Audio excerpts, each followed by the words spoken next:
السلام علیکم ورحمۃ اللہ وبرکاتہ۔ رب اشرح لی صدری ویسر لی امری واحلل عقدۃ من لسانی یفقہوا قولی۔ رب زدنی علما اللہم فقہنا فی الدین رب یسر ولا تعسر وتمم بالخیر۔ اعوذ باللہ من الشیطان الرجیم بسم اللہ الرحمن الرحیم۔ سورۃ النور اپنے اختتامی سفر پہ چل پڑی ہے، اور یہاں پر ہم ایک بار ایک کوئک سا ریکیپ کرتے ہیں کہ جب ہم نے انٹروڈکٹری لیسن کو دیکھا تو اس میں آیات کو کچھ احکامات کے تناظر میں ڈیوائیڈ کر دیا گیا تھا۔ قذف، لیان، رجم کے احکامات ہم نے جانے، واقعہ افک کو ہم نے ڈیٹیل میں دیکھا، بے حیائی پھیلانے والوں کا انجام دیکھا گیا، عورت اور مرد کے پردے کے احکامات کو بھی بہت اچھے طریقے سے آیات سے سمجھا گیا۔ پھر سورۃ نور کی پاور ایک ہی آیت میں ڈیفائن کی، تاکہ زیادہ سے زیادہ اس آیت میں جتنی بھی ایمبیگوٹیز دماغ میں ہوتی ہیں، جو اب تک میرے بھی ذہن میں تھیں اور آپ کے بھی، ان کو میں بہت حد تک کلیریفائی کرنے کی کوشش کروں۔ پھر پچھلی آیات میں ہم نے بہت خوبصورتی سے تخلیق کا منبع دیکھا، اور امید ہے کہ آپ نے ان خوبصورت ویژولز کو بہت انجوائے کیا ہوگا، اور آگے بھی جب بھی آپ کو کچھ سمجھ نہیں آئے گی تو آپ انہی تصویری احکامات کو جب غور سے دیکھیں گے تو آپ کو آیات بہت اچھے طریقے سے واضح ہو جائیں گی، کیونکہ اللہ کی مخلوق اس میں براہ راست آپ کو دکھائی گئی ہے۔ کیونکہ ان آیات کے ذریعے ہم نے اللہ کی مخلوق پر اللہ کی قدرت کو بہت اچھے طریقے سے سمجھا۔ تو اب اس کے بعد اللہ اور رسول کے فیصلوں پر سر تسلیم خم کرنا کیسا طرز عمل ہوتا ہے، اور پھر جو منافقین ہیں ان کا کیا طرز عمل تھا، اور اللہ اور اس کے رسول کی اطاعت سے کیا ہوتا ہے، یہ ہم آج کی آیات میں جانیں گے۔ آج کا سبق ہمارا آیت نمبر 47 سے لے کے 57 تک ہوگا، جس میں ہم یہ تین چیزیں بہت اچھے طریقے سے سمجھیں گے، اور زیادہ تر معاملات میں آپ کو چارٹ بنا کر سمجھاؤں گی تاکہ آپ سمجھ سکیں کہ طرز عمل کیا ہوتا ہے تو انعام میں کیا ملتا ہے۔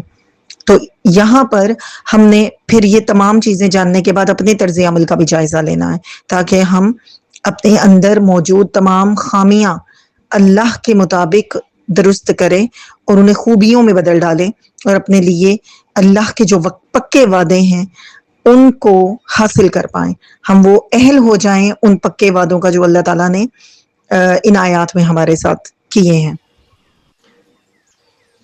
آیت 47 میں اللہ تعالیٰ فرماتے ہیں وَيَقُولُونَ آمَنَّا بِاللَّهِ وَبِالرَّسُولِ وَأَطَعْنَا ثُمَّ يَتَوَلَّى فَرِيقٌ مِّنْهُمْ، اور وہ کہتے ہیں ایمان لائے ہم اللہ پر اور رسول صلی اللہ علیہ وآلہ وسلم پر، اور اطاعت کی ہم نے، پھر منہ پھیر لیتا ہے ایک گروہ ان میں سے، من بعد ذالک، اس کے بعد، یعنی کس کے بعد؟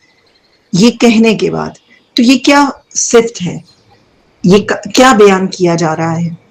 اس طرز عمل سے ہمیں پتہ چلتا ہے کہ اللہ تعالیٰ منافقین کی بات کر رہے ہیں کہ وہ کیا کہتے ہیں کہ ہم اللہ اور اس کے رسول پر ایمان دے کر آئے، اور اس کے بعد وہ منہ پھیر لیتے ہیں۔ یہاں جو لفظ یتولا یوز کیا گیا ہے یہ تولا سے ہے، اور واو لام یا اس کا روٹ ہے، جس کا مطلب ولی ہے نا، تو ولی اردو میں بھی استعمال ہوتا ہے، اور اس کا مطلب ہوتا ہے قربت، قرب، نزدیکی یا دوستی۔ دوست کے لیے بھی ولی استعمال ہوتا ہے، ولی اللہ کا لفظ بہت سنا ہوگا آپ نے۔ لیکن جب یہ تولا لفظ ہم اس کو دیکھتے ہیں نا، تو اس کو اردو میں ہم بیان کریں تو اس کا مطلب بنے گا روگردانی کرنا، پیٹھ دکھانا، حق سے منہ موڑ لینا یا اعراض کرنا یا حق کو اگنور کرنا۔ تو یہ لفظ اپنے آپ میں بڑے خوبصورت معنی رکھتا ہے۔ عربی زبان کی خوبصورتی یہ ہے کہ جب ایک لفظ اپنے مادے کے ساتھ مختلف ابواب میں گھومتا ہے تو اس کے معنی میں بھی اسی باب کے حساب سے تبدیلی ہوتی جاتی ہے۔ جیسے کہ میں نے آپ کے لیے ایک چارٹ جنریٹ کروایا ہے، اسے غور سے دیکھیے۔ جب ہم واو لام یا کا مادہ باب، مفعلہ، تفاعل، افعال ان سب میں ڈالیں گے تو ان آپ 8 مزید فی ابواب کے معنی دیکھیے کہ ہر باب کے ساتھ تھوڑا تھوڑا لفظ کا مطلب بھی بدلتا جاتا ہے۔ اپنے انٹرسٹ کے لیے آپ ویڈیو کو روک کر اس ان تمام ابواب کا بغور مطالعہ کر سکتے ہیں، لیکن یہاں جان لینا کافی ہے کہ ہمارا یہ یتولا لفظ باب تفاعل سے ہے، اور یہاں پر اس کا مطلب ہے پھیر لینا. ٹھیک ہے، تو یہ منافقین کا طرز عمل ہے جنہوں نے ایمان لانے کے بعد اللہ اور اس کے رسول اور ان کے احکامات سے منہ موڑ لیا. مزید ان کے طرز عمل کی وضاحت کی جاتی ہے وَإِن يَكُن لَّهُمُ الْحَقُّ يَأْتُوا إِلَيْهِ مُذْعِنِينَ، اور اگر ہوں ان کے لیے حق تو وہ آتے ہیں اس کی طرف مطیع ہو کر. یعنی جب دیکھتے ہیں کہ ان احکامات میں ان کے لیے کچھ فائدہ ہے تو کیا کرتے ہیں کہ مذعنین ہو کر آ جاتے ہیں، جو کہ لفظ ہے ذال عین نون سے. ذعن کا مطلب ہوتا ہے سر جھکا کر پیچھے چلنا، یعنی جب انسان کو اپنا فائدہ نظر آ رہا ہے تو وہ اللہ کے احکامات پر عمل کر لے، اور جب اسے لگے کہ یہ والا حکم جو ہے وہ میری خواہشات کے تابع نہیں ہے یا میری خواہشات سے میچ ہی نہیں کر رہا، تو پھر وہ اس کے لیے 100 تعویلیں ڈھونڈ لیتا ہے. یہی کام دنیا میں بھی آپ لوگوں کو اپنے ارد گرد دیکھتے ہوں گے، اور بعض اوقات ہمارے اپنے اندر بھی یہی خامیاں موجود ہیں کہ ہم اللہ کے صرف انہی احکامات کو مانتے ہیں جن کو کرنا ہمارے نفس پہ بھاری نہیں ہوتا، لیکن جہاں ہمیں پتہ چلتا ہے کہ یہ ہم کام کرنا چاہیں گے تو اس میں ہمیں کچھ قربانی دینی ہوگی، کچھ نفس کو مارنا پڑے گا، کچھ اپنی خواہشات سے منہ موڑنا پڑے گا، تو وہیں ہم پھر باغی ہو جاتے ہیں، پھر وہاں ہم تعویلیں کرتے ہیں. جیسے بہت سی عورتوں کو اگر پردہ کرنے کو کہا جائے تو وہ کہتی ہیں میرے ہسبینڈ پسند نہیں کرتے، ان کو ماڈرن لڑکیاں اچھی لگتی ہیں.